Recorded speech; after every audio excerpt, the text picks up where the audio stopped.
today we'll be talking about the Lightstorm 60D, and this is one of the latest light by Aputure. I'm Richard and welcome to ZP Productions, and today we'll be talking about the Lightstorm 60D. I'm going to review this light, especially from a point of view as a photographer itself, not a videographer, as a photographer itself. Now, the Aputure Lightstorm 60D is a latest light by Aputure. It's a 60 watt light, and this is the D version, so it's a daylight version, only at 5500 Kelvin according to the website itself. Now, this light is very robustly built. It's so robust that Aputure actually give it an IP rating. It's IP54 if I'm not wrong, allowing you to use in adverse condition with limitations, of course. I'll talk about it later.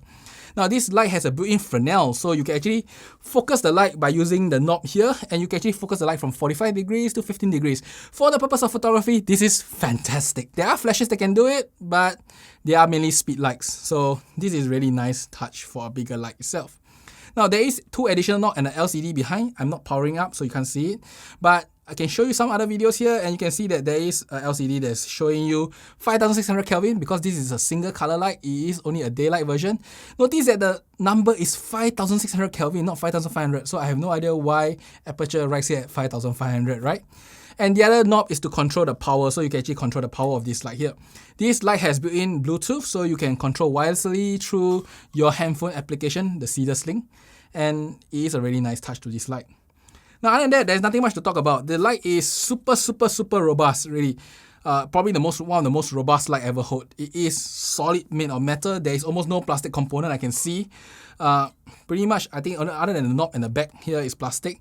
Everything else seems to be made of metal. Even the glass here is glass, I think. So, really nice and solid piece of light itself. Now, the light also comes with a lot of accessories. I think Aputure is being very generous here. It comes with a really nice hard case. Even though this is made of cloth, it is hard. Let me show you. I can't compress it. So this case is robust and good for carrying. Really, you can stack stuff on top of it and it will not collapse. Nice case here. Inside the case comes with a lot of accessory. Whatever you see on the table is accessory given except the battery. The battery is not given. You have to buy additional yourself. But if not, it comes with various powering options. So one of them is the MPF holder here. It allows you to put 2 MPF battery. Notice that one is red color, so you can power the light with 50% with one battery and 100% with 2 batteries itself. It has a short little cable that connects to the light itself. The next one you see is a power brick, so this allows you to power the light through AC. Nothing much to comment, but it has a short cable that connects to the light and then a very long IEC cable that goes to your power socket itself. And if I'm not wrong, this is a global adapter, so you can use it anywhere in this world. Then this is one that you actually connect the V-mount batteries. This is a D-tap, so you can actually connect your V-mount batteries and the short end to the other side of the light itself, so you can power the light with a V-mount battery. So notice that there's no holder because the light itself has a V-mount holder at the side, so you can actually slot your battery in directly here and then put this cable on top. And just to show you that all the adapters that you've seen just now and the MPF holders also have the V-mount, so you can actually put it at the side of the light and power it through there. That is, of course, for powering options. The next one is the mount in front. So there is a 4 clamp in front, and then you can actually put either a bundle by sliding in very easily, bundle, sliding out, and then there is the Bowen's mount. As you can see, I'm slotting in the Bowen's mount now. Bowen's mount. I want to spend a bit more talking about the bundle that they gave. This is a good bundle. Even though it's a small bundle, it does cut the light really nicely, as I can show you here. It does cut the light nicely, you know, at 45 degrees, it cuts the light perfectly well. This is an 8-leaf bundle, so it has additional leaf at the left and right side that you can open up. So the purpose of this leaf is that when you do close it up, you can actually close the leaf and get a more perfect cut with the bundle itself. So it's a nice touch, it's a good bundle already. And even though the bundle is small, as I said, it does cut really nicely, as you can see in this video here. So nice bundle already. That's about it for the accessories within the Lightstorm 60D. Overall, nice amount of spread, and Aputure was really generous in terms of accessories themselves. So now let's talk about handling of this light in the field. Now this light is really robust, really nice IP rating, but there are certain things that irks me a little bit. Firstly is that the Fresnel, you can see I'm twisting it. It takes a long time to twist from one end to the other, and this is a very small knob. It takes a lot of effort, if you ask me. It takes I would say a lot, but significant effort to twist this knob to go one end to the other. So you need to train your fingers a little bit to twist it, and it's a long twist. That's first thing. The second thing is notice the cable next to it. Now this is not a connector, this is a cable, and cables being cables are fragile. So Twisting it like that, I don't know how long it will last, but I believe one day it will break and you have to send it back to service center to replace it. Maybe Aputure say that this cable is very robust, I'm not really sure. But I would have preferred just the connector jack here rather than the cable, because the connector jack definitely is more robust. At least you won't get damaged when just moving this thing around. Because if this thing gets snagged in your bag and you pull it too hard, it may actually break definitely. And then the next thing I want to talk about is that the cable doesn't seem to be the standard XLR, so I'm not really sure is this a standard cable or not. Doesn't look like it. But you notice that every single powering option, even the adapter, has only a very short cable. Notice how short this cable is. Now, there is no extension cable, so how does it affect you, right? Now, imagine if you mount a battery to the side. Now, this V-mount sometimes doesn't get in the way I want it. It's not like the smoothest V-mount. Yes, okay. Now, imagine the battery is at the side. Now, the whole weight of this setup is very heavy now. So, normally in other lights, you will put the battery on the light stand or the battery on the floor to reduce the weight or act as a weight for the light stand. But with this light, you can't because the cable given is so short and there's no extension cable. So, it may be a problem to some, especially if you intend to use lighter light stands or intend to boom this light. The fact that you cannot mount the batteries or adapter anywhere other than the side is a problem due to the cable length. Now, if Aputure just give a longer cable, I think that will solve the problem. You know, it's quite easy solution. They just have to sell accessory to just extend the cable. Simple stuff. And the last thing I want to comment that I felt wasn't that great is the locking mechanism here. Now, this locking mechanism is quite standard. It's the indent type, so you just have to use a bit of effort and you can lock it in place. So it has indents here. Now, this indent locking mechanism is nothing unique in the industry. Almost any light, or should I say, a lot of lights use it. Only the high-end Aputure uses the friction one, which I feel is a lot better because it has infinite angles. But this guy has finite angles itself. So to me, normally I won't complain about this much. But for this light, I will have to say that it's not the greatest because this light has a Fresnel. And the Fresnel at 15 degrees is a very tight spot. So if you were to put this light a little bit far away, that little notch may not be small enough. What it means that if you light a subject and the light is here, but you want to light the subject just slightly lower, you cannot because the notch is just a little bit too big. So you have to shift the light forward and backward to just get the perfect lighting itself. Not a big deal really. I think most people will not be too sensitive to it, but as a photographer, sometimes I see the light off position, I get a little bit irritated. So it just irritates me in the field itself. That's about it. Not a big deal really. I mean, it does use very little effort to lock, but the angle itself sometimes at a 15 degree spot will matter to some people like me. Other than that, there is nothing much to complain about. Yes, one last thing. Weather sealing. It has IP54.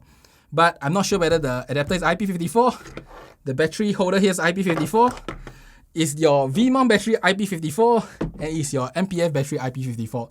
So if you want to use a full weather seal setup, you make sure that all your powering components are also weather sealed. So it's a nice touch that Aputure gave a weather sealed component here, but I don't think your batteries are weather sealed normally. So that's something to note. So try not to use in the rain still. That's about it for the accessories that comes with the Aputure itself and of course the build quality. Really, really nice build quality except with the few quirks that I talked about just now.